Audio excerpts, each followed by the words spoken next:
참 예수님. 네, 오늘은 주방에서 이렇게 간단하게 묵상 나눔을 해보려고 합니다.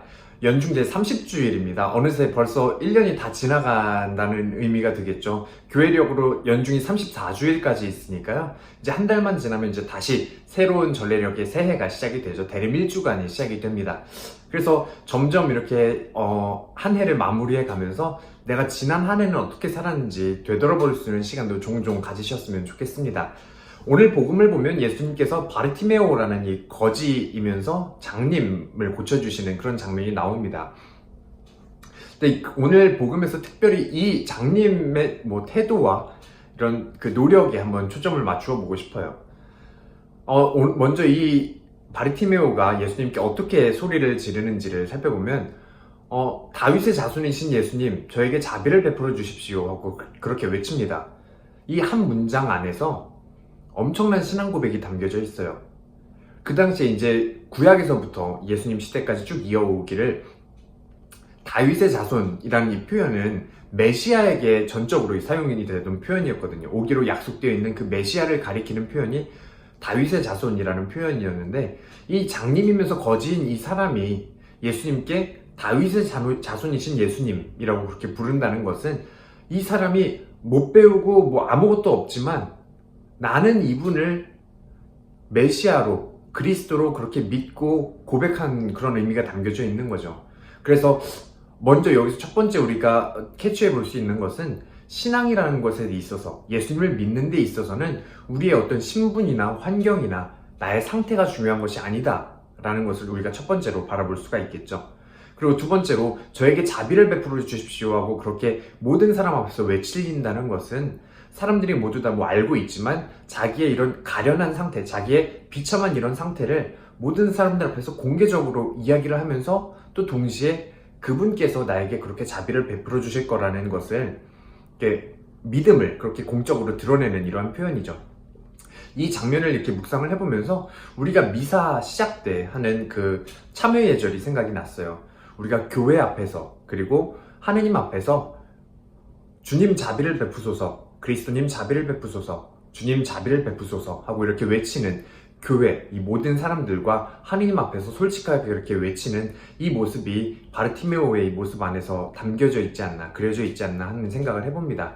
그래서 이 고백 안에는 내가 죄인이라는 이 죄인인 신분에 대한 솔직한 고백과 그럼에도 불구하고 그분께서 나에게 자비를 베풀어 주실 거라는 그러한 강한 믿음을 함께 고백하는 중요한 표현입니다. 그래서 여러분 미사하실 때 주님 자비를 베푸소서, 그리스도님 자비를 베푸소서 그 응답을 외칠 때 그 내 마음 안에 그러한 나의 이런 고백과 예수님에 대한 믿음에 대한 고백이 함께 담겨져 있다는 것 다시 한번 마음에 생기면서 미사에 참여한다면 조금 더 풍부한 의미로 나에게 미사가 다가올 수 있지 않을까 하는 생각을 해봅니다. 그리고 그 다음에 이제 바르티메오의 이 태도에 대해서 한번 살펴보고 싶어요.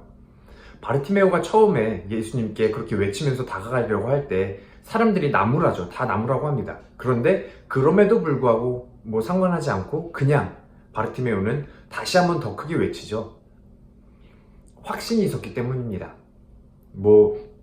비참한 현실 이런 것도 있었지만 절박함도 있었지만 내가 이분을 나를 되돌아보게 만들면, 이분께서 나의 목소리를 들으시면 나는 고쳐질 수 있다, 나는 나을 수 있다라는 확신이 있었기 때문에 사람들의 주변의 만류에도 불구하고 다른 사람들의 비난에도 불구하고 다시 한번 더 크게 외칠 수 있었던 거죠. 그래서 이 신앙의 확신에 대해서 우리가 다시 한번 생각해 보고 싶어요. 그래서 제가 며칠 전에 지난주에 있었던 일을 한번 이렇게 나누어 보고 싶습니다. 지난주에 제가 요양원 미사를 갔었어요. 그래서 요양원 미사에 가면 보통 많은 인원이 있진 않은데 이렇게 그래도 되게 열심한 분들이죠. 당연히 그렇게 널싱홈에 있으면서도 이렇게 미사에 참여하고 이렇게 나오려는 분들이니까요. 거동이 불편한데도 불구하고. 그런데 제가 갔던 그 널싱홈에서 어떤 할머니 한 분이 이제 제가 그 미사하는 그 장소로 이렇게 들어간과 동시에 저를 이렇게 보더니 Hey baby, come on 이렇게 얘기하시는 거예요. 그래서 예상을 했죠. 이 미사 쉽지 않겠구나, 좀 재미있는 포인트들이 생기겠구나 하는 생각을 했습니다. 아니나 다를까 참 스펙타클한 재미있는 미사가 됐죠. 그 이유를 이제 말씀을 드릴게요. 우리가 미사 안에서 뭐 예를 들어서 뭐 아까 얘기한 것처럼 뭐 주님 자비를 베푸소서, 사제가 얘기를 하면 응답을 주님 자비를 베푸소서, 그리스도님 자비를 베푸소서, 그리스도님 자비를 베푸소서, 뭐 주님의 말씀입니다, 하느님 감사합니다, 주님께서 여러분과 함께 또한 사제와 함께, 뭐 이런 개응이 정해진 게 있잖아요. 그런데 이 할머니가 본인이 원하는 대로 대답을 하시기 시작하는 거예요. 그래서 처음에 이제 Lord have mercy라고 얘기를 했더니 please 라고 얘기를 해요. 그러니까 이렇게 얘기한 거죠. 주님 자비를 베푸소서, 제발요. 그리스도님 자비를 베푸소서, 네 제발요. 이렇게 대답을 합니다. 그리고 이제 제가 미사를 더 이상 진행하지 못하게 웃음을 터지게 만들었던 부분은 영어 표현 그대로 해야 그 느낌이 사니까요. 그대로 할게요. The Lord be with you 라고 이야기를 했어요. 주님께서 여러분과 함께 라고 이야기를 했더니 할머니가 Yes, the Lord is with me 라고 이야기를 한 거예요. 이걸 한국어 표현으로 그대로 바꾸면 주님께서 여러분과 함께, 응, 나와 함께 이렇게 말씀을 하시는 겁니다. 여기에서 이제 웃음이 터져서 잠시 미사를 정지했던 그런 기억이 있는데, 이게 그냥 웃겼던 하나의 에피소드지만 이 할머니의 그 대답 안에서 나는 얼마나 이렇게 신앙 안에서, 나의 신앙의 각 부분에서, 심지어 이렇게 개응을 하는 거에 있어서도 얼마나 내가 신앙 안에서 확신을 가지고 있는지를 다시 한번 돌아보게 만드는 그러한 순간이었습니다. 그래서 여러분들 뭐 하느님 감사합니다 이렇게 응답을 하거나 또한 사제의 영과 함께, 주님께서 여러분과 함께 이렇게 이야기를 하는 그런 순간순간에서 나는 얼마나 진지하게 그런 표현들을 내가 사용을 하고 있는지, 얼마나 진심으로 그런 표현을 사용하고 있는지 다시 한번 물어볼 수 있었으면 좋겠어요. 오늘 이 바르티메오, 이 거지는 확신을 가지고 예수님께 그렇게 나아갔죠. 이 사람이 죄인으로 이렇게 치부되었던, 그리고 그 사람이 장님이었던 여러 가지 이런 신분들이나 이런 것들이 예수님의 주위에 있던 사람들에게는 문제가 되었지만 예수님에게는 문제가 되지 않았죠.